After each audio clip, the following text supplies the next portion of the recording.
today, and I think that's partly due to the weather, partly due to the fact that my co-chair, Selectman DeWitt, has had a very unfortunate family tragedy and is taking her out of town. And, we send our condolences to her family. So, Immediate family? Is it someone in her immediate family? it's her niece, unfortunately, passed away of a brain aneurysm, very unexpected. Yeah. So, is not going to be joining us today.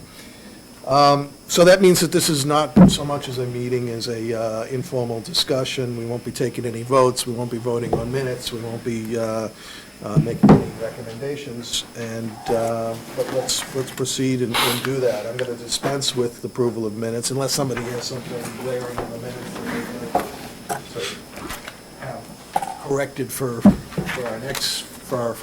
our next meeting, which will be a meeting. And the minutes are very rough. I haven't gotten a chance to fine tune them, so they will be.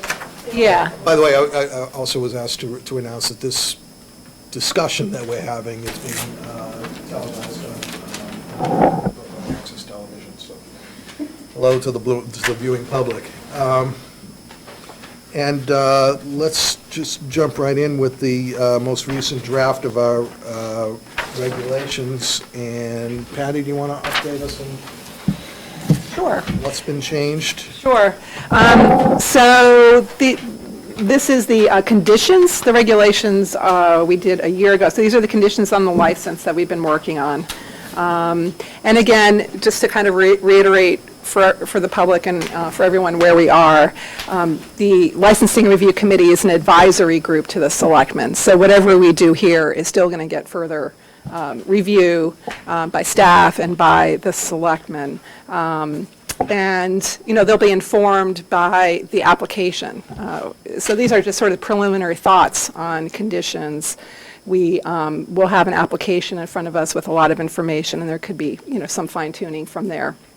And also, there'll probably be some public hearings and comments from the public. I think we have all heard comments from the public already and have been thoughtful about trying to address them, but there could be further thoughts that come to our attention and could also lead to further refining. So this is a draft we discussed last meeting on January 29th, and it incorporates some of the comments from NEDA.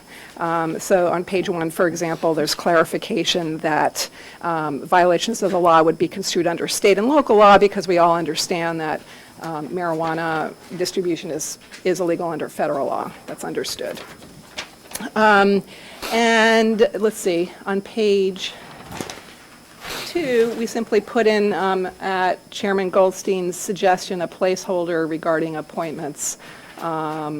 So we have a lot of other conditions in the draft that will hopefully address some of the concerns about congestion and so forth, but this is a placeholder in case the operations of NEDA do adversely impact the neighborhood, and there's a thought that an appointment-only requirement could address the problems caused to the area. Hopefully there won't be any problems. On page 2, also in item 8, this is refined language that comes from the Transportation Board in conjunction with Economic Development. I believe there have been discussions with NEDA, and as I understand it, and this is the language that's come out of those discussions. Also on page 2, item 10, home deliveries. This is something that we put in as a placeholder. We discussed it at the last meeting.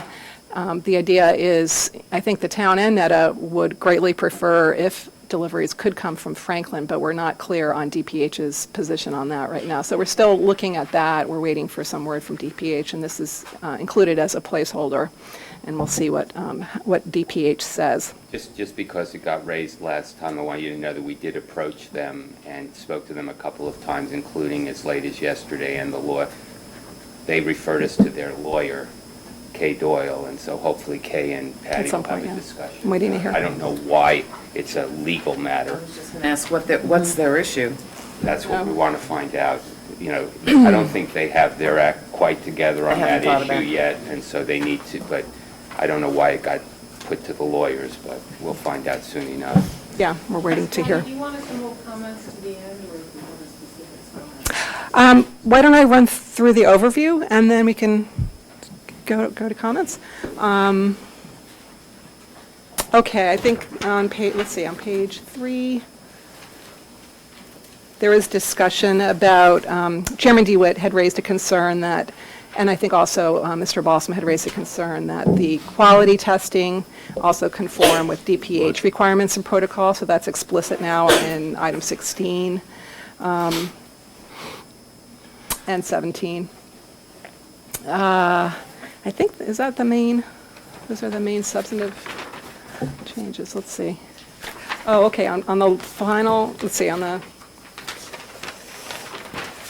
page 4, we've now included, What number of these pages are under? yes, I'm sorry, item 25. 25. Yep. We've now included timeframes for notice of the community meetings, as we discussed last time, and these parameters conform with what the Planning Board and the Zoning Board of Appeals does. I think, let's see. We talked about, in item 28, taking out some of the demographic information that wasn't felt it was needed. And so, see what you think of this language. This simply substitutes other information that might be desirable in terms of, I think Mr. Balsam wanted to know data about how many patients qualify for subsidies. And so this is just basic information that I thought could be useful, but it's all up to discussion and policy decisions in the end. Let's see.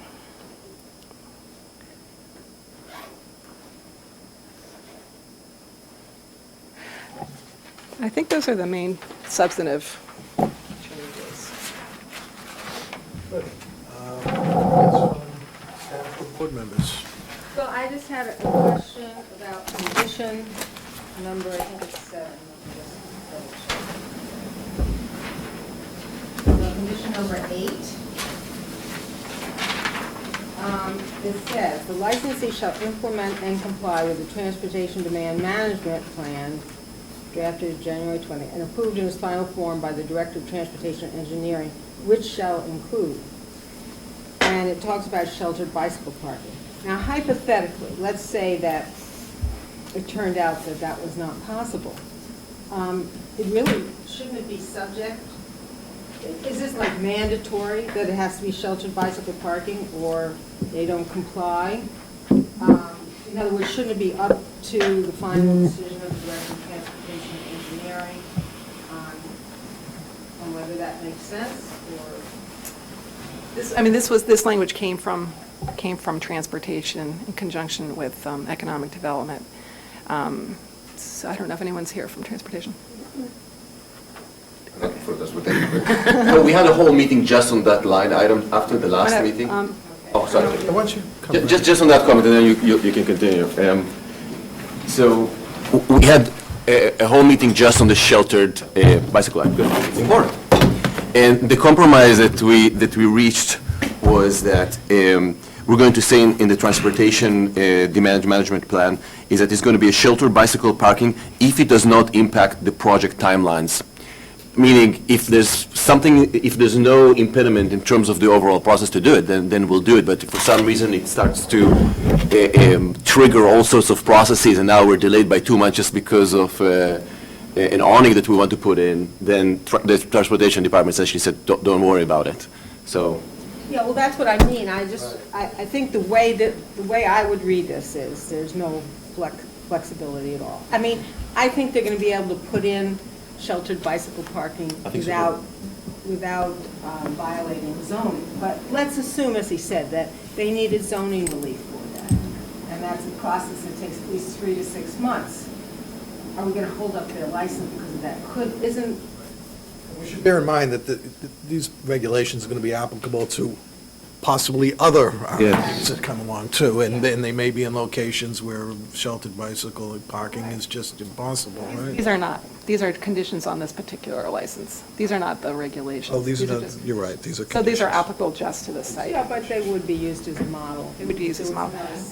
I'm just saying, typically what we do at least for the Board of Appeals, is it says, subject to the final approval of the Director of Transportation Engineering, which means that he could sign off on a transportation demand management plan that didn't require sheltered bicycle parking. But the way this is written, it sounds like one has no choice. I know it's a little thing, but I just wanted to raise it because it could apply to other things too. It would, well, this would only apply to this site, but it could say, for example, which may include as shall be determined by the Director of Transportation, and then the same list. Right. Okay. Yeah, I think that would be good rather than shall, which is mandatory. Comments from, I have a little thing on 25, where you named the Brookline tab, where, you know, they could change their name next week, they could fold next week, they could do something next week. So there's another way to word Brookline local newspaper or print media or some other more general thing, that's all, than just saying Brookline tab. Or you can write Wicked Local. I also wondered whether 4 weeks was maybe excessive. I mean, typically, if you look at any other public hearing, not a meeting, but a hearing, you're required to do it at least, to announce at least 2 weeks ahead of time, which means 3 weeks because you have to put it in papers. I don't know. Maybe 3 weeks. You're saying if it's in the paper 4 weeks, that's really 5 weeks that they have to plan it in advance.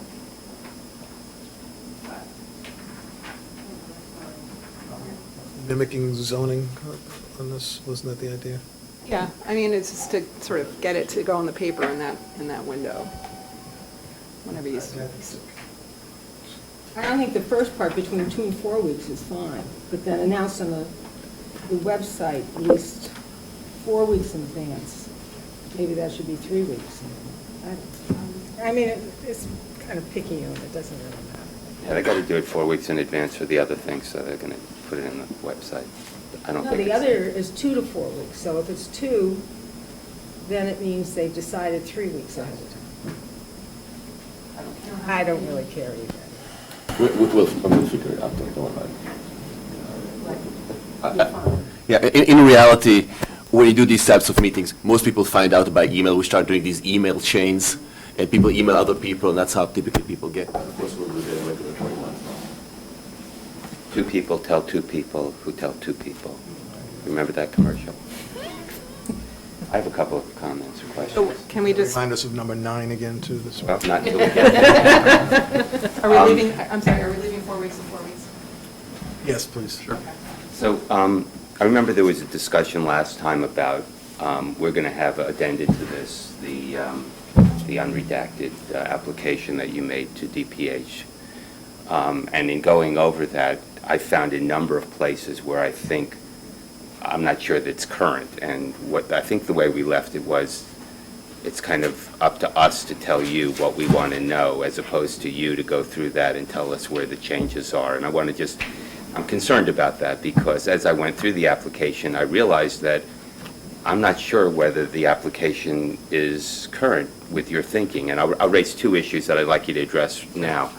One has to do with when people come into the dispensary, what is the flow plan? Because I think that is different than what you projected in your application. So if you could just go over quickly what it is, and that would certainly be one thing I would be interested in. But I'm kind of leaning toward you going through that whole application and telling us if there's something major that's different, rather than us trying to pick out what we think might have changed or something like that. So if, I don't know, that's for your consideration, but I was thinking more about it as as I was going through the thing, and I didn't know what had changed. Okay, so I think that the way that we left it last time, and the way that we've been doing it with the Department of Health, is that we have a set of policies and procedures that have been built in the last more than a year. So the plans that were in the application almost now a year and a half ago with the skeleton team, it was pretty much me and maybe a couple of other people. So since then, we have binders upon binders when we have a chance to think about the plans. DPH has a chance to think about the regulations. It's not bureaucracy. It's just very thoughtful, and it's site-specific, and it's thinking with the DPH. We were going through the process now for a whole year. What I think we were saying in the last meeting is and this is exactly what the DPH has done, is the binders are there.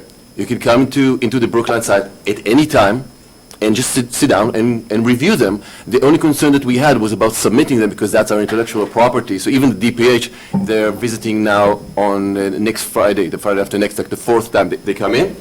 They take a look at the binders, they make comments, we talk about them, and then we move on, as opposed to us giving them the binder because that becomes public information. So I think it's a pretty efficient way of doing it, as opposed to kind of thinking about what happened a year and a half ago, and then all the conversation that we had since, and what the DPA. I mean, we can do a dissertation around that, but let's just talk about what we're actually doing right now. But so let's say I come into into your place, and you have a binder that's 180 pages long. It's not that. Well, your application was 180 pages, so Right. let's say your binder is 150 pages. Do I have to sit and go through that binder? No, it's very activity specific, so it has, the whole flow of the business from the cultivation side, if you want to look at the So let's dispensing, if Take you... it as for example, somebody comes into the dispensary, there was some confusion about who can come in. What? Just go through Yeah, real quickly. great. Somebody comes in, what's the flow? Perfect. So they parked, or they came in park transportation, and now they're arriving to the door. The first thing that they're going to do is going to be a video intercom. So they have to show their the state ID, not just the driver license that all of us have or something similar to that, but the actual card that they receive from the Department of Public Health that approves them as a patient. Only after they show that to the camera, only then they are buzzed in, To the anteroom, into the vestibule. waiting room. Yeah. And that could be either the patient or the caretaker. Or the caregiver, that's correct. And the caregiver has essentially the same documentation as the patient has. It's kind of the equivalent of a driver's license, but it's just... Got it. It is- Okay, keep going. Would a spouse be permitted to accompany a patient, or does the spouse stay outside? So the policy, both for the Department of Health and our policy, we can be a little bit more strict, is that the entrance to the facility is only for approved patients, approved by the state, and their caregivers. There are a few exceptions to that. So for example, if somebody from the committee wants to come in, we have a visitor policy.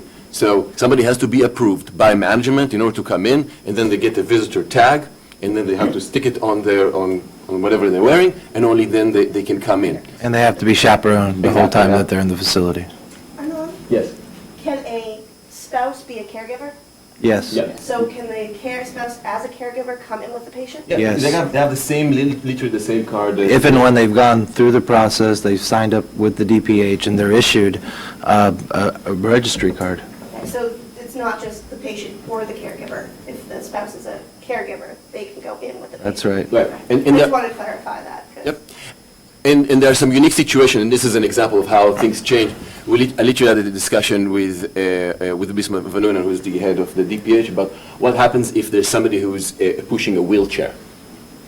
Are they allowed to come in? And the data policy as it stands right now is that, again, it's going to be the manager's discretion whether really the person coming in is facilitating patient access. What happens if somebody's going in with a baby? So we want to keep it to the manager's discretion as opposed to have hard and fast rules. That's our policy as is right now, in terms of who enters. So now we're at the... But the default, of course, is if you don't have one of these, DPH registry cards, you do not come in. Right. So now you've entered this vestibule or this waiting room. Then you go into a little window where you have, at least in the beginning, we're probably going to have two people there. So one is a security person and one is a NETA person. You show them your card and your state ID, and then you have to be verified in real time versus the state registry that indeed... So that happens in the In the vestibule, vestibule. not at the teller's window. It's also going to happen in the teller's window. We'll get to that in a minute. Because essentially, the idea behind it is both to figure out that indeed you're qualified, but also to make sure that you have not reached your limit in another dispensary at some similar, at the time period where you're not supposed to go 60 over that. days, 10 ounces, right? Right? Okay. Right. So now you have been verified and welcomed into it, because you have to go through this process, but it's important that patients feel very, very welcomed, and then only after that, they actually enter the main, kind of, the big hall. And then they go into one of the dispensary stations, or if they, and we talked about appointments, unless they have an appointment because they actually want to sit down for a longer discussion, which is another possibility, right? But let's assume that they don't and they just go to purchase their medicine. They go to the counter and have a discussion with the person there about what's right for them, what worked before, etc. And this is assuming this is a regular visit, not the first visit, because on the first visit, of course, you have to do some paperwork and have to go through an intake process, sign a few documents, etc. So that's separate from that. I'm talking just on a regular visit. So you go to the counter. Again, you have to show your ID, and you have to show the special Department of Public Health ID. Again, it's being put into the system that, again, goes real time to the Department of Health database and registry. And after that, you purchase it.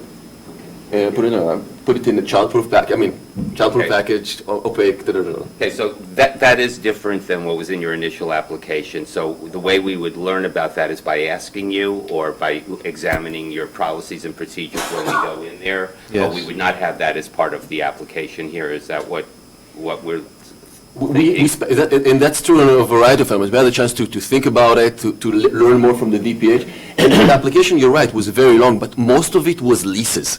I think, if I remember correctly, we had to put our lease for Franklin twice, and that's a really long lease. But do you think that what you've just described to me is proprietary and you wouldn't want us to have that? There's parts of it that absolutely are, but particularly on the cultivation side, we go, the types of nutrients that we use, the ratios. The thing you just described to Right. me of how patients No, come in. that's not proprietary. Is that proprietary? No. And then if it's not proprietary, why wouldn't you include that as part of your application since it's different than what was in your initial application?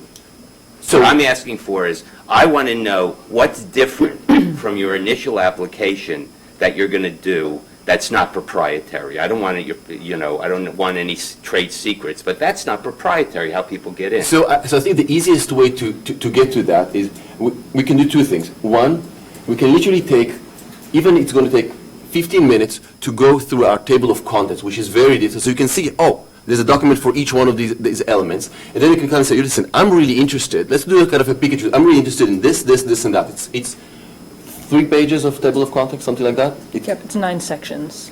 Is that okay with people if I do that? Because I'd like to do that. Let me raise it. I'm sorry to dominate this, but there's another issue. For example, I was very impressed with the protocol that you had set up about how to determine people get subsidies. I started a program called the Farmers Market Coupon Program for low-income elders, and we didn't want those older folks to have to bring in their tax returns to demonstrate that they were low income. So we said, if you're in public housing, if you're on Medicaid, if you are eligible for food stamps, by definition, and you can prove that, by definition, you're low income. So I really like that as part of your protocol. Is that what you're in fact going to do, or are you going to change that? No. So the reason why we were doing that, and we're spending a lot more time now, because again, in the application, we were signing like 3 leases at the same time, so we have a lot more time to think about it. The nice thing about that is that NETA is a dispensary, right? So the fact that we can learn from other agencies around, and we shouldn't be the first agency or organization to look at somebody's financial situation. So that essentially tells us that this person has already gone through something and they're probably eligible. And then we start looking at their other information. Now, that said, this is some internal conversation that we're having. What happens if somebody has never gone through anything and we are literally the first agency to look at them? Does that preclude them from doing it? Probably not. But it certainly, in our process, makes it a little bit more efficient to know that somebody else already looked at this person and decided that, you see what I'm saying? Yeah. But if somebody else has looked at them and certified them eligible for I know food something's stamps, going on. then you know they're low income. Yeah. Okay. So those are the kinds of things that I'm So interested let's in. When make we it go practical. through the table of contents, maybe you could come by the office, I'll check off the things that I'd like to see. If you determine they're not proprietary, Absolutely. just lay it on me, okay? Absolutely, and when DPH went, they spent a full 8 hours Twice. going through the policies and procedures point by point, and where they had questions, where they needed additional clarifications. They told us, by way of example, a cash handling policy in terms of when we put cash into the safe, they wanted to see a specific amount. They say, when the cash box gets to X amount, That's, so, I mean, it's these little tweaks in the policies and procedure. They were very, very thorough, and they went through them all. So certainly, Dr. Balsam, will set up a day, have you scour these policies and procedures, and any questions or concerns that you might have, we will address. Right. We had a couple of small comments. Could I just follow up on one point that Alan brought up? On the process of someone coming in or checking in. Yeah. And you said when they pick up the product, they just leave. Is there a checkout process? Do they go out the same door that everyone else is coming in? Yep. And how does that work? Yeah, so the facility, and that's true for all of our facilities, including the growing one, there's only one entrance and one exit. So from the security and control, yeah, there's one exit. Mine is fire. Mine is fire, That's right. yeah, of course. Because I'm talking to you. Yeah. Fire exit, or? Yes. And is that door able to push out without any sort of security Yes. device on it? It has a security contact, of course. It will have a security contact and, a camera. I mean, the way it is with the cameras, and as the police have seen, where there is a point of ingress, where there's a point of egress, where there's a patient, where there is product, there has to be ample camera coverage. And of course, we shared the camera. Yeah, I'll make a comment. Myself and the chief reviewed the policies and procedures on the security end.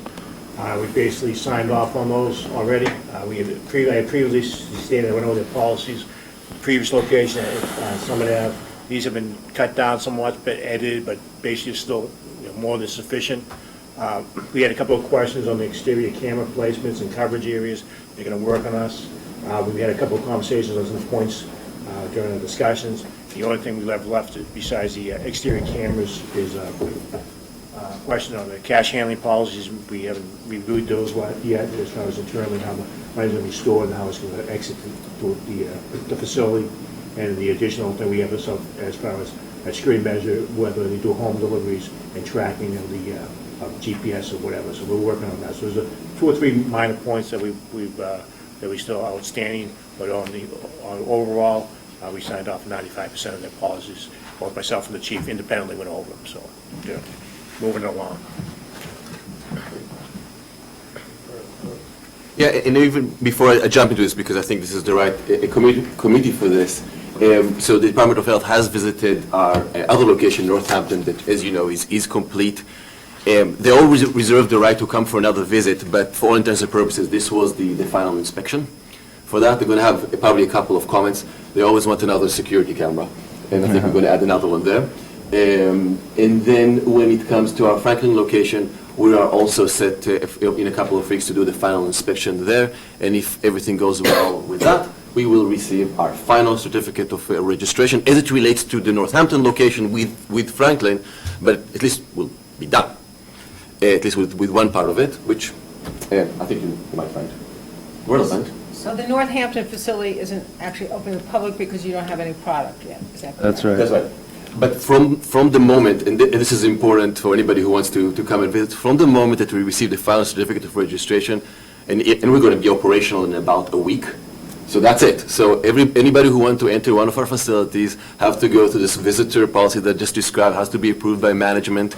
And when you go, if somebody comes and visits the Franklin facility, you have to change your clothes, move into Netta clothes in order to come in. So there's this whole process that you have to do, just FYI. That's happening in a couple of weeks. Is the outfit stylish? Very much so, very much so. If you like dressing like a chef, yes. It looks like the Oompa Loompas in the chocolate factory. And so we only have a few comments. On section 6, kind of in the middle of it, end of the 4th line, it says illegal drug activity.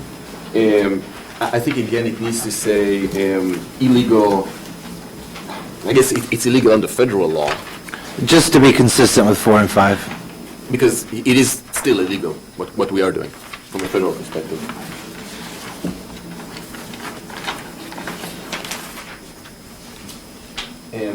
And then on 8, we discussed it, but the transportation department had a variety of comments on our plan. So we're going to have a new plan based on their comments. So it's not going to be the dated January 20th. It's going to be dated something else once that plan is completed. they literally asked us to do another mini traffic study in another intersection. So once that is complete, so just the date is going to change, that's all. Yeah, okay. Number 10? Yeah, let's talk about that. So we had the home deliveries and the point of origin. Obviously, Dr. Balsam has consulted with the DPH, and they're getting back to us, their legal side. We did our own legal analysis and our homework on the issue, and we discovered a department from the DPH question and answer that they posted on their website dated October 23rd, 2013. Question: if a RMD processes marijuana and/or MIPS at a site separate from the dispensing site, can final products be delivered to patients directly from the processing site without first being transported to the dispensing site? Answer: yes, as long as the products are in final form, including packaging and labeling for retail sale, according to the requirements of 105 CMR 725-105E, and are transported according to the requirements, and they cite the transportation requirements. So can you forward that to? We will forward that to you, but also importantly, an RMD, the plain reading of an RMD in the regulations is both the dispensing site and the production site, right? Those two things together form an RMD. So really, the way the regs are, they give the flexibility. Why do you think they're balking on that? I just think they're being extra careful. If Karen or Steve, they don't know an answer, they're going to go to legal. It's just the safe thing to do. They probably don't remember that on October 23rd, 2013, they put this on their website. So let's remind them. I'll remind them if you send Yeah, it. I will. You don't have to do it. Yes, sir. All right, next, on section 24, I agree that we're going to have a sign that says that the only people that can enter are qualified patients. However, because these are the conditions, we need to say that except for approved visitors. So we know that the approved visitor can come in, but I still think that we need to have a sign that says that only patient can come in. Do you see what I'm saying? No. Okay, we're going to have, number 24 says, we're going to have a sign outside of the dispensary saying, only patients can come in, right? However, in reality, we have a policy that approved visitors can come in as well. I think it needs to be mentioned somewhere here in 24 that approved visitors can come in. So, only registered users and approved visitors? Yes, that's perfect.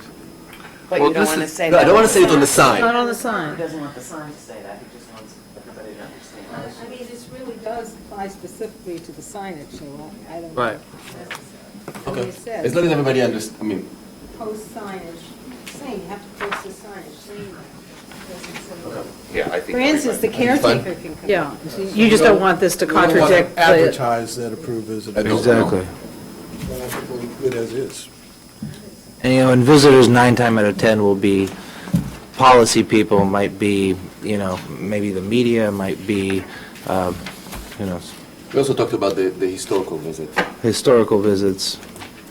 That's going to be already off hours, Yeah. not when product is, everything is. Yeah, so in Colorado, we've given tours to, the senators from Mexico, from, visiting dignitaries, people that want to see what regulated cannabis looks like. It's been interesting, to sort of have a platform to show other policymakers, both nationwide and worldwide, what regulated cannabis looks like.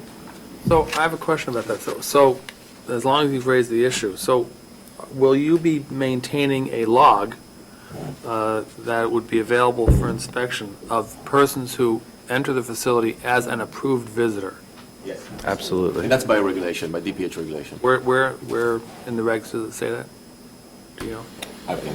I mean, under visitor access. Okay, If you give us a minute, we can. that's fine.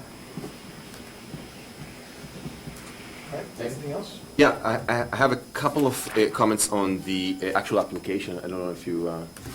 No. We haven't gotten there yet. 725 Can we do point, that, this, and then. Yeah, other than that, I think we're good. 105 CMR 725.110 is the visitor. Sub A, sub 1. Could you repeat that, please? 105 CMR what? 725 .110 sub A sub 1. That's it on the. That is it? Take us through the application changes. So hopefully everyone had a chance to look at it. This reflects Netta's edits and my comments to it, most of which were fine. I didn't have any question, or I didn't think it was really anything we needed to discuss for the most part. There were a couple of items I thought we might want to discuss. Let's see.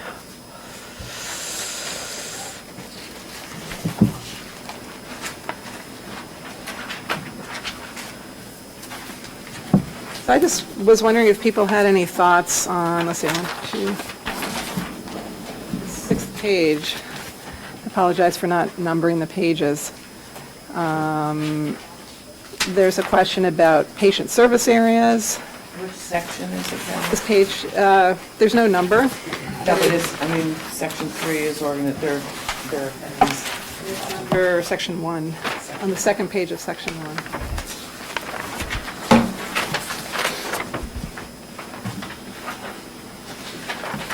second page. Yeah. So you can see comment AV13, and you can see my comment PC14. And I don't know if you have any thoughts on this.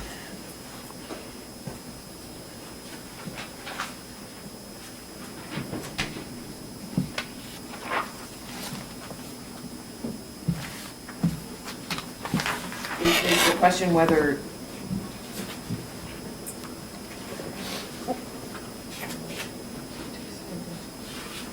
I don't know if we want to discuss this with Netta, if it's felt that we want to know more about their I think it's service important information. area. I mean, I don't know that it's grounds for approval or denial, but I think it's important for us to have a statement at the beginning, what their intended, at least their marketing goal geographically is. So I think that's the reason for doing that. So, but I'm thinking already what's going to be my answer, and the Operational intention, you know?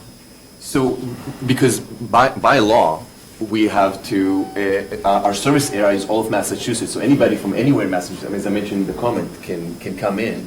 So I want to give you a meaningful answer, but I'm thinking back how to answer it, efficiently, and something that gives you something that's... Maybe the question could be phrased a little bit more, with a little more finesse, Yes, it's true, your service area includes the whole state, but I'm sure you've got a marketing plan or an intention of what your media market is. Right. I think that's what Sure. Well, so service area isn't a defined term in the regs, right? I totally get your point, and I think it speaks to how the DPH structured this program statewide, and how, they looked for geographical diversity in the placement of RMDs throughout the state. That was definitely a factor that they looked at, and that they capped the number of licenses per county as well. So, that would lead us to infer, obviously, that a RMD that is geographically located in the Boston metro area, our, idea is obviously we're going to touch the people that are closest to us. That being said, we have an obligation, particularly in these early days, to service the sickest people in the Commonwealth, and whether they're from, Northampton or Milford or, Cape Cod, we have to help them. And does that mean you have to also deliver to those people? Yeah. In other words, if they're on Cape Cod, your delivery service would go to Cape Cod? For me, really, if I were sitting on the committee side, what this really pertains to is traffic, right, and the number of patients. This really, I think what one is trying to solve for by trying to understand the service area, and I think that is, I don't know, fully addressed, but relatively well addressed by the traffic demand transportation plan that we have. It's service focus area or something? Primary, that's good too. Town RMD's primary patient service area. Yeah, something so that it's clear that we're not limiting you or trying to limit you or trying to get you to declare that you're limited to a particular area, but still if we've got the transportation demand management plan, we need to know what it relates to. Yeah. Absolutely, yeah. Are we asking about this prospectively or after the fact? I mean, I assume we're getting this stuff. Prospect. Like, Prospect. prospective. The application, yeah. And it's interesting because let's say that they get approval for Northampton and in 3 months they're able to open there. That means there'll be 2 dispensaries in Massachusetts, one in Salem and one in Northampton. So if somebody lives on the Cape and they need this as their medicine, they're either going to go to Northampton or they're going to go to Salem. It's a schlep, and if it's going to be delivered, it's going to be delivered either from Franklin or Northampton or from Salem or Amesbury where they're growing their stuff. So certainly on the ramp up, they could be serving anywhere in the state because if they're the only 2, that could be it. And so, I mean, we'll put a thoughtful answer together. It's just one of those things that I think that when you read that answer, it's not going to give like some, to Mr. Balsam's point, like some significant insight that you're going to build on, but that said, we'll put a thoughtful. I would imagine your response would be something like, it's anticipated that in the first year of operation, while there are a few RMDs open, our service area will be greater. As the market matures, we expect this location to service something like that. So I think Tracy's suggestions. Okay. And obviously, I mean, we're in Brookline. We've met with many Brookline patients. I mean, this is also has a big local impact, and we take that responsibility with this local community very seriously. You might even add and explain how the primary area might be expected to change over time.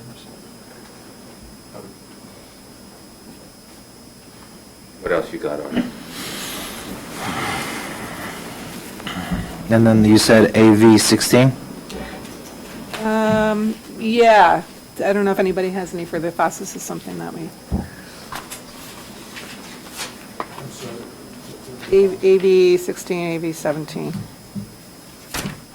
Well, the question was asking for projected revenue as opposed to actual. No, audited financials. No, that's the comment, but the initial language in the in true. the application was seeking projected revenue and projected expenses. Do you have projections?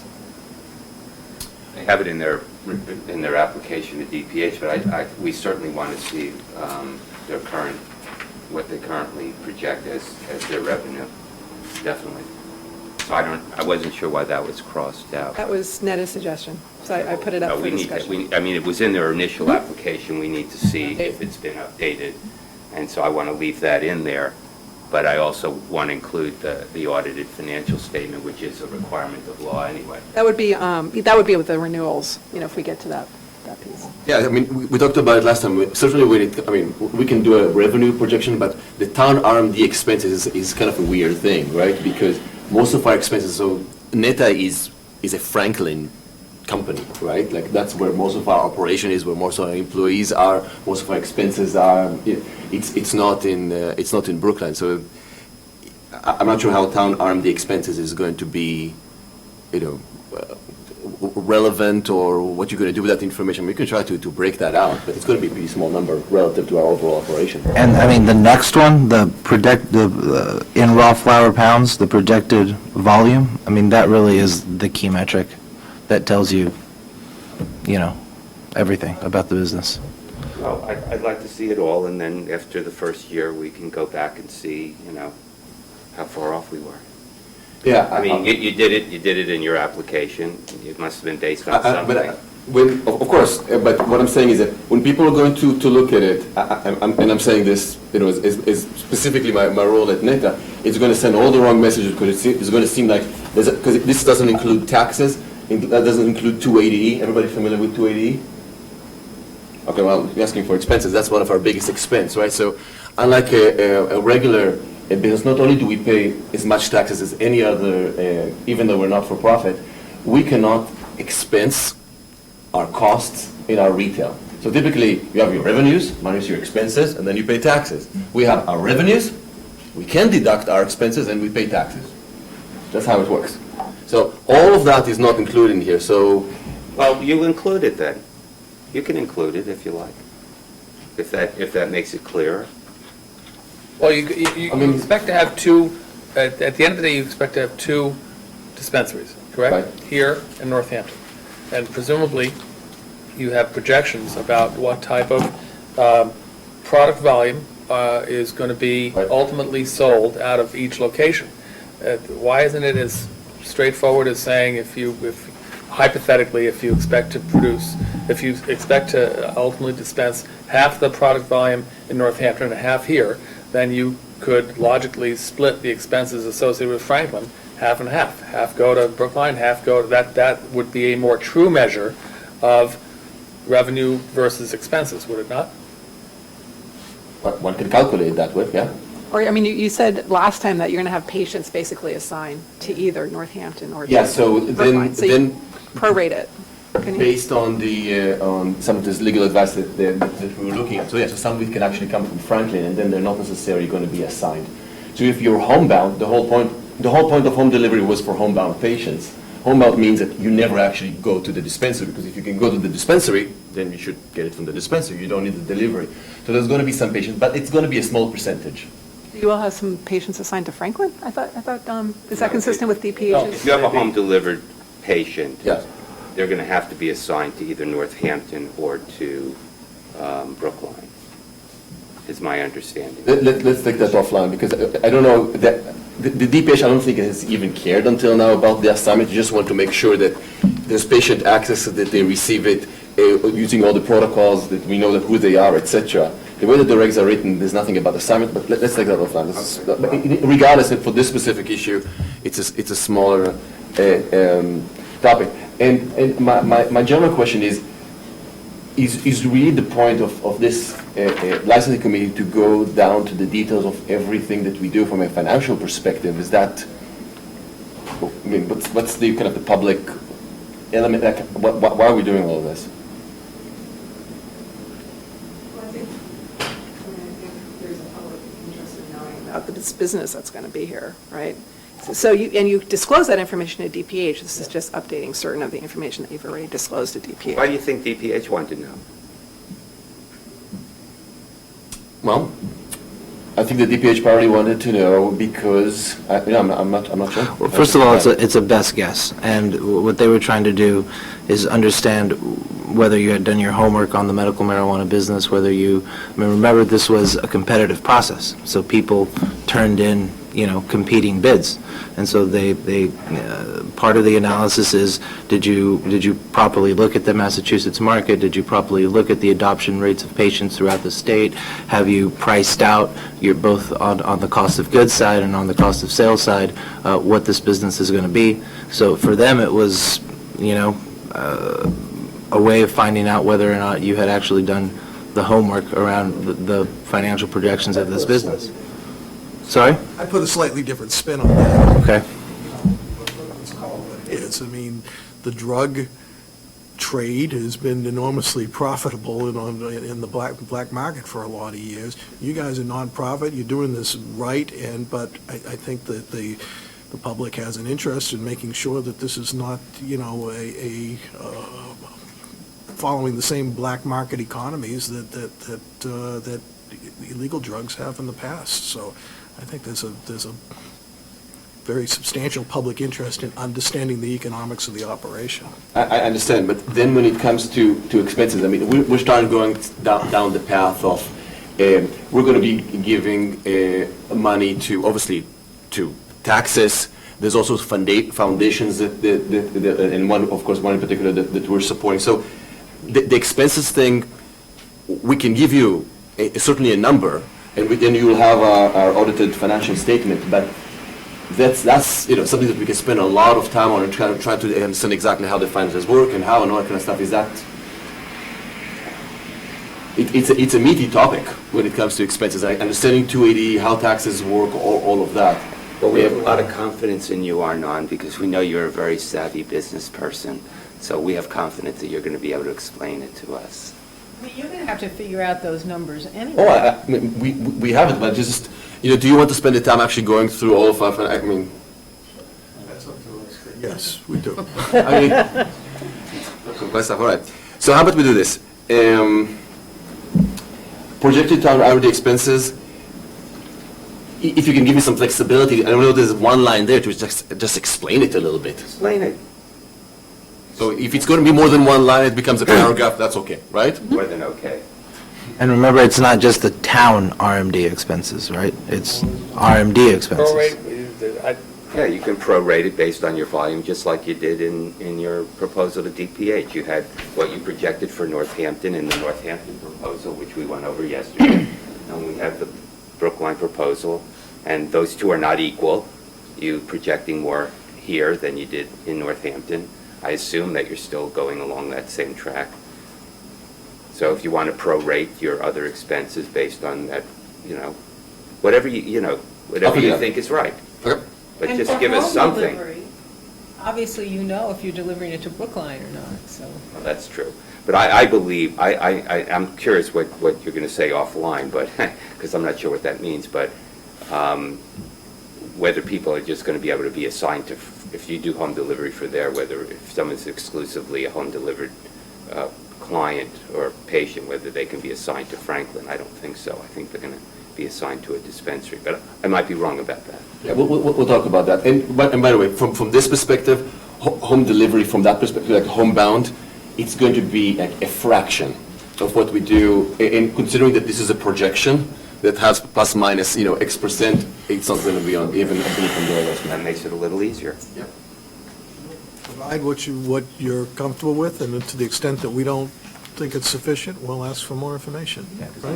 And you'll get this, Application. yeah, absolutely. It's absolutely clear, and it's clear from the regulations and from everything. But, I mean, you'll get this in Word, and you can say what you want. We're not DPH, we're not doing hundreds of applications at once. You're it. Yeah. So, this will be very tailored. And I know this might seem like a minor point to you, but it's something I've spent a lot of time, so thank you for talking about this and all that. Let's see, under section 3 of the application, item F, and I explained this to Anand, I just wanted to explain to everybody, that we need this information. We did get legal authority to do fingerprint-based background checks, so we'll be doing that. So I think we should include the question in the application.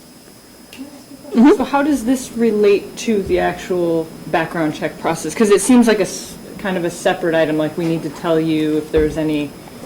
So how does it relate to, we have to do the state level background check process, we have to do the Brookline background check process, and then on top of that, we have to explain to you the results of those? Yeah, I mean, part of it is we're looking at your credibility. So it's a fair question to ask, unless everyone else disagrees. I don't know if there's a difference of opinion. I would recommend including it.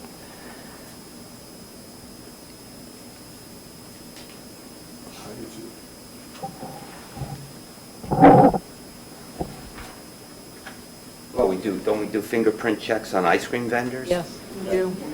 Licenses. I mean, as far as, if you talk about liquor licenses, over the years, 90% or 95% of people have fallen through, but there's people that we've raised questions with, for a variety of reasons, whether it was credit problems, criminal records, unsavory business practices that they came up during the background. It was enough to warrant us not being able to qualify this person as being a manager or an assistant manager, put in a managerial role at that position. It may have passed that, initial glance as far as it wasn't a serious offense, but when you drill down a little bit, you say this is somebody you want to handle cash, liquor, money, or whatever it would be. So Yeah, and I think as far as an opportunity to give you we're going to be looking at your veracity and your credibility, and so this is one way for us to determine that. So the way that I understand this process, because we had this discussion when we were doing the bylaw regarding the fingerprint process that we're going to do here with the police department. So I think somebody asked in one of the meetings, so let's say that somebody had a misdemeanor at X point in time. So what does that mean? What does this mean? Well, that means that it's the discretion of the police department, potentially NETA, potentially we don't want to work with this person, or other people to decide what to do. So it's not black and white. It's more, let's get all the information, and then as responsible people, we're going to take a look at it and decide what we want to do with it. That's the general idea, right? Exactly.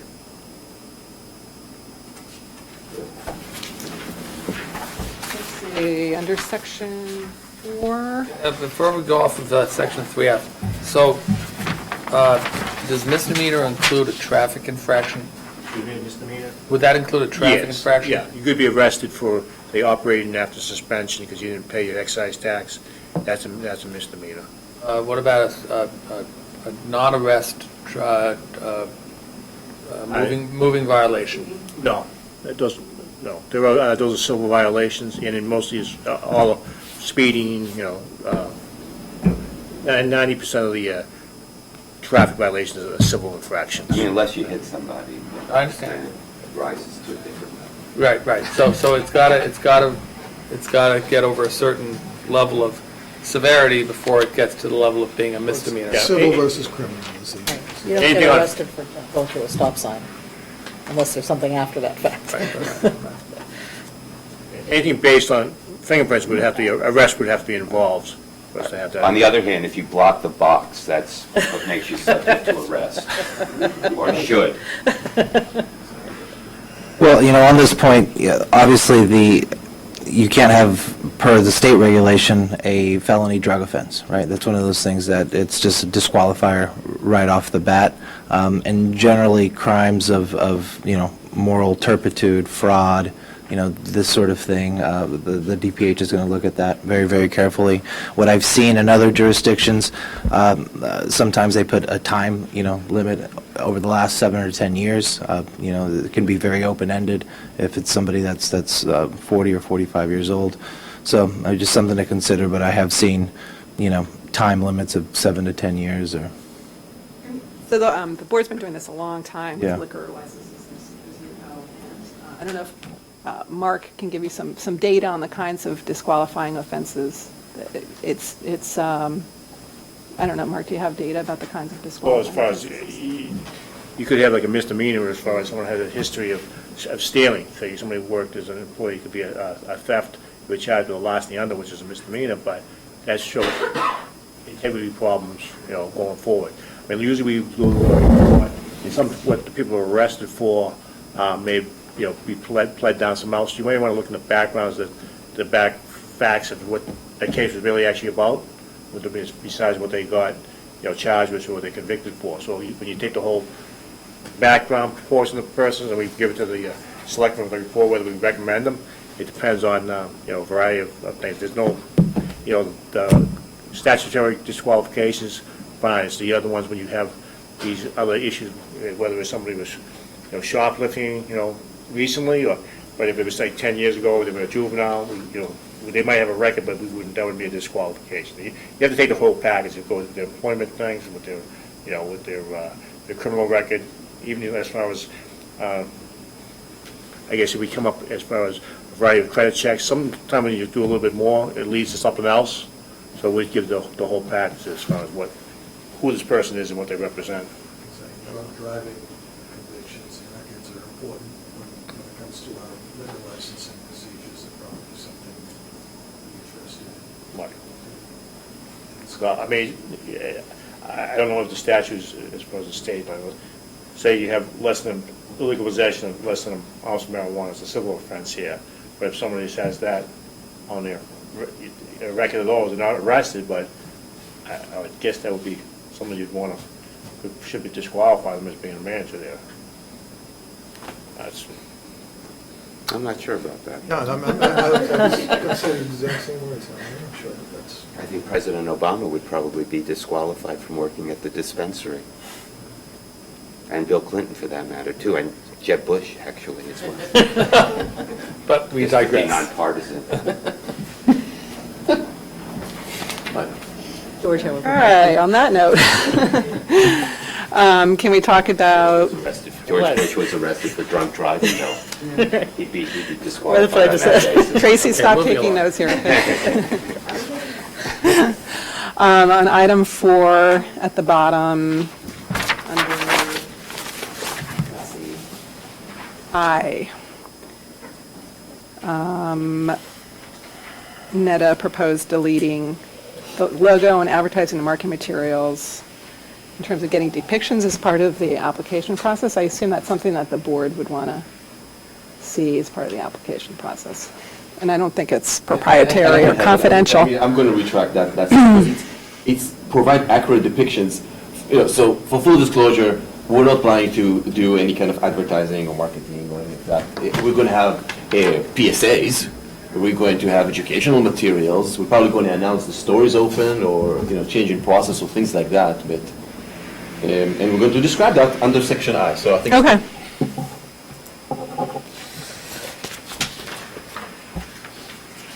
I think that's all I had of substance in terms of Netta's comments. And I think Netta had some comments of its own today. Hernan, did you say that you had some comments today? Yeah, not a lot really.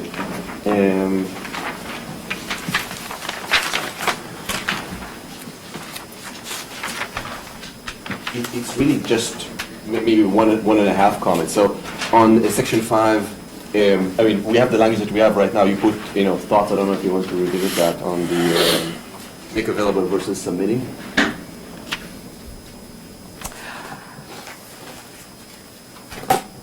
Yeah, so I don't know that all of this is proprietary or confidential.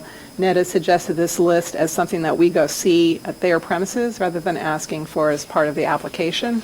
And then we said we're going to talk to Alan. And I don't know if anyone from the committee has any thoughts about that, particularly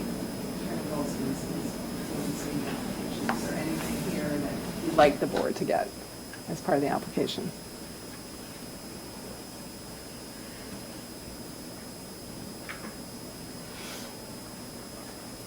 I think that their list seems comprehensive to me. As items to view there, at their premises? That's what they're saying. They're saying that they'll make them available there, as opposed to providing them as part of the application.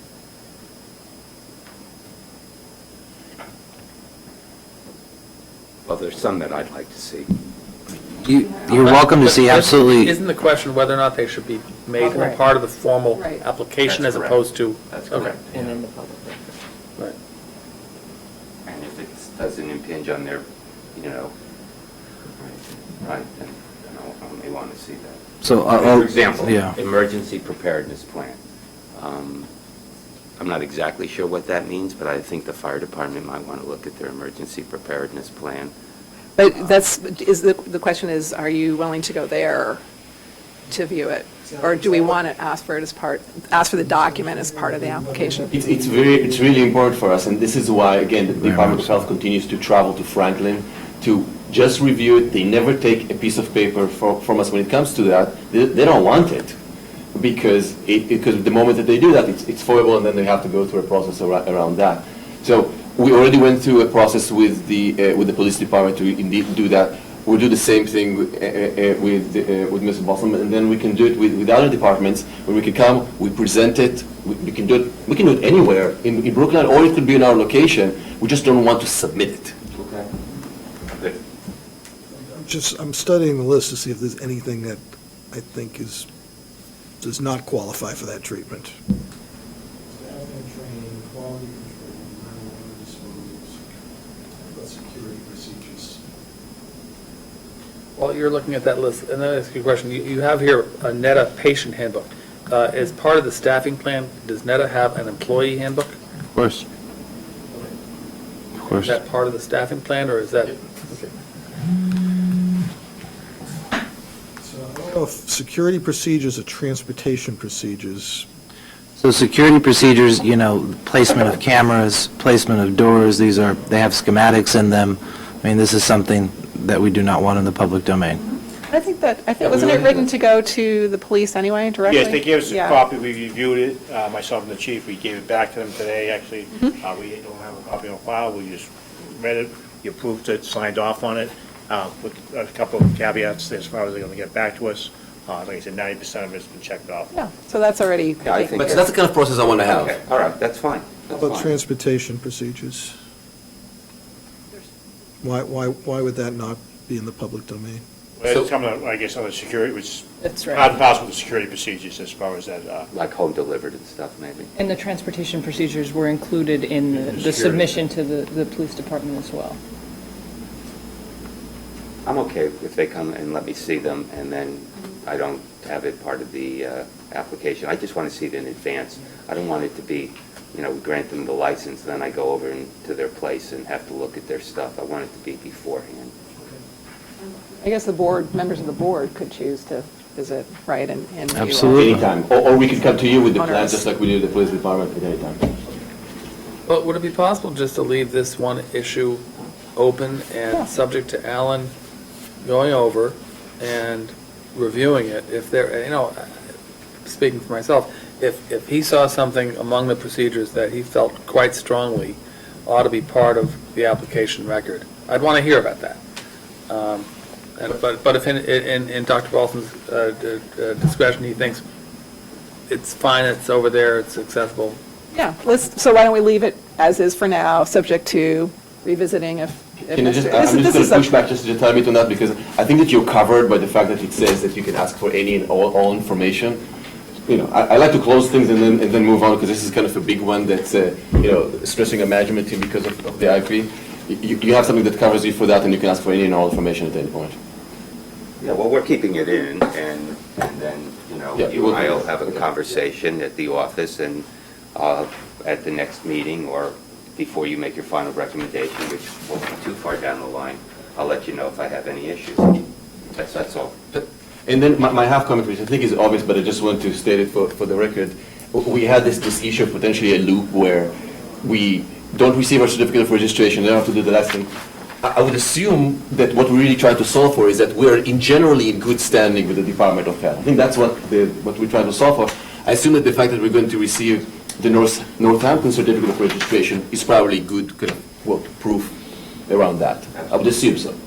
Well, so what I had told Arnon yesterday, when you called with this concern, is the language in the application is left vague right now.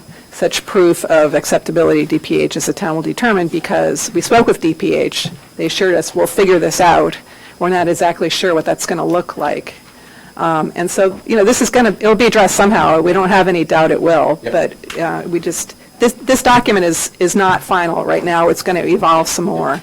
And so while we're figuring out the final details with DPH and so forth, there might be needed changes. Public comment might point to needed changes, who knows? But, so right now, the language is just left vague, and it could get revisited at some point. But I have no question that we'll figure this out with DPH. And DPH was, very forthcoming about the fact that we'll work it out so that there's no barrier here. Very good. This is why I say it's like a half comment, because I didn't want to make it, but still. Okay. Anything else? That's it? All right, guys, let's talk briefly and again informally about next steps. We had discussed having a public hearing before this is all done. And do you have some thoughts on whether we have a public hearing? When should we have it? And I was recalling the liquor regulations when we went to the board immediately without doing any public hearings, and there are quite a few business owners there who had comments, and it sort of delayed the board process. So that kind of made me think whether it might be good to have a public hearing or two by this body to start sort of giving the opportunity for public comment to the public. We haven't had that yet. And I know that there were a few people who called our office, residents who wanted to attend these meetings and had difficulty coming in the morning. So it might be, we might want to consider doing an evening public hearing. Can I just throw something into the mix? Tentatively, I was thinking that Netta might go to the planning board on March 12th. Although that's called a meeting, it's really essentially like a hearing that people can speak at it. Now, that's tentative because I want to coordinate with this group. I wanted us to have gone far enough with the conditions for the draft conditions for the licensing, so we can show the planning board what those will be like, so that they don't have to duplicate them. The relief that Netta needs from the Board of Appeals is actually very minimal. It really just has to do with approving the use, which is allowed by special permit. We also have shown you, I think, some draft conditions that we will recommend to the planning board, and the planning board recommends to the Board of Appeals. And we've pretty much stayed away from anything that is in the conditions for the licensing. The only thing we have in it that is duplicative is it just says that prior to the issuance of a certificate of occupancy, the applicant shall submit a transportation demand management program that includes various things. And let's see, subject to review and approval of Director of Transportation Engineering and Assistant Director for Regulatory Planning. And then annual evidence of continued implementation and compliance with the performance goals of the Transportation Demand Management Plan shall be submitted to the Board of Selectmen in conjunction with the annual licensing review process for the life of the special permit. If performance goals are not met, additional mitigation measures shall be implemented, subject to the review and approval of the Director of Transportation Engineering and the Assistant Director of Regulatory Planning. So the other, I don't know if you want me to go over the other proposed conditions or not. No. That one sounds like one that maybe should go on our conditions in some form, no? In the licensing conditions. Well, I'll copy it, in essence. But in that case, I think it's very appropriate, though, for the Board of Appeals to have a condition about transportation, because typically they would. So I can get this to you, Patty, and you can tell me if you think either that the wording should be changed or there's something to be left out because the selectmen are addressing it. So my question to you is, should the planning board postpone or delay their meeting on March 12th so you can have your public hearings? Or should the planning board go forward with their own conditions and giving the ZBA an idea of what kind of conditions that the selectmen will impose? I think a public hearing by this board is probably the next important step before the planning board and before the selectmen. It's something we represented we do, and I think it's something that constituents are expecting, and I think it's something we should. That's the kind of direction that I wanted. That's why we've been working so closely with you. So, And there's still a month before March 12th. I mean, I don't know how long it takes us to get a public hearing. right, but the thing is that we have to make a decision about 3 weeks before a meeting, so that... Since this isn't a meeting, we can't really make a decision on a date here right now, so. If you have any kind of estimate of what you think, and also, wouldn't you have a quorum if Doug Rodman is a non-voting member? Do you count him for the quorum? No. You don't count him. Right. You don't count him. I don't know why we have Doug Rodman still on that. Yeah, you should probably take it off. But so, He's how never many attended. members? You have a quorum Don't then. we have a quorum? You have a quorum today. We need 5 for a quorum, we have 4 today. Why? Well, I'm counting the members on this. It just says, DeWitt, Goldstein. 4. Cohen, Gallicano, Joe, Hanley, and Myers, McManus, and Torres. So that would be 4. We never replaced them. John is off. John resigned. Yeah, we didn't replace them. So there are 7 members. So Seven quorum. members. So we do have a quorum. Well, we announced that it I wasn't think- a hearing, so. I mean, if we have a quorum, we have a quorum. And, I don't think the meeting would have gone any differently. Say it again? Pardon me? I didn't hear what you said. Well, it had been announced previously as a hearing, so anyone who wanted to speak would be here, and there's really no one from the public here to speak. It was not announced as a public hearing. Wasn't It was just wasn't a working announced as a meeting. It was an open meeting, not a public hearing. It's an open meeting, not a public hearing. So they can't take votes? Well, we can take votes if we have a quorum, but the public can't speak. I get it, I Because- get it. But I just would like an idea from you, I'm not saying you have to vote on it, because you probably want to give some thought, and you have to discuss all your schedules. So I don't want to do it without selecting the here anyway, so I don't want to schedule a public hearing. So you think thinking in a month's time or 2 months' time? Less than a month. I'd like to do it, 3 weeks from now if we can. But can selectmen do it and I schedule that without the full Sure. committee? That's just administrative, that doesn't require a vote. Right. So I think what we would do probably then. Try and consult with everybody too, before we do that. I think then we will postpone the March 12th planning board discussion of this case and do it more in the beginning of April. In terms of your process, you have your planning board meeting, you make recommendations to the ZBA. The ZBA then has a public hearing or no? Yes. So, I mean, I could go ahead, but I just think that it would be helpful for the planning board to see what the draft conditions are, and you probably won't know that until you've had your public hearing. Is that correct? Well, so there's the public hearing, that could affect the conditions. There's the application process, that could affect the conditions. Yeah, I mean, you could wait for Godot here. I mean, literally, you could be waiting ad infinitum because there's multiple steps here. And if you Right. want to wait for, the thing to be in the can, it's going to be, you'll be Right. waiting for Godot. I'm just Then there's the looking Board of for Selectmen hearings. From you guys, because, as I said, the focus of the Board of Appeals is much narrower. They're looking at whether the criteria for the special permit that's cited in the zoning bylaw are met.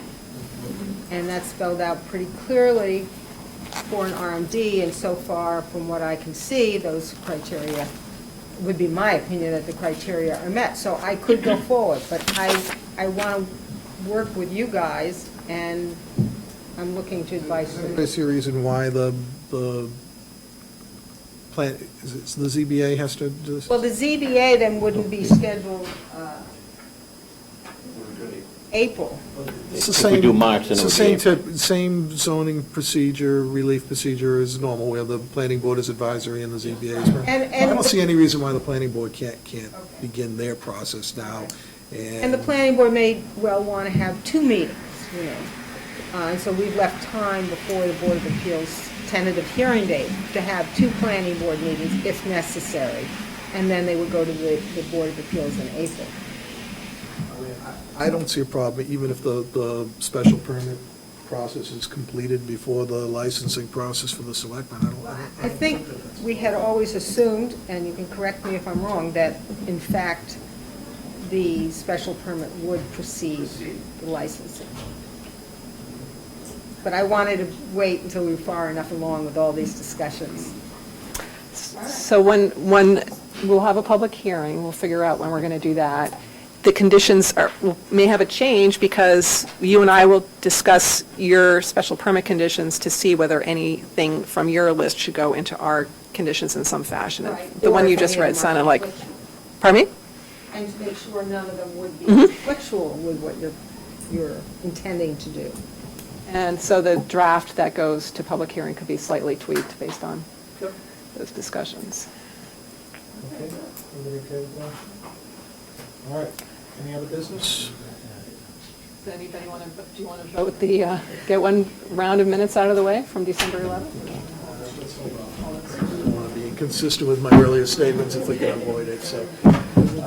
Thank you, everybody. We'll see you soon, when we'll get in touch on the public hearing. That was the only thing, yeah, that we know that.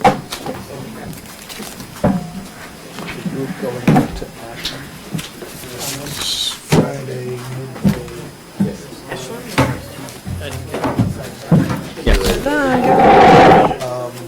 But we don't want to go. I understand that. You know what, the planning board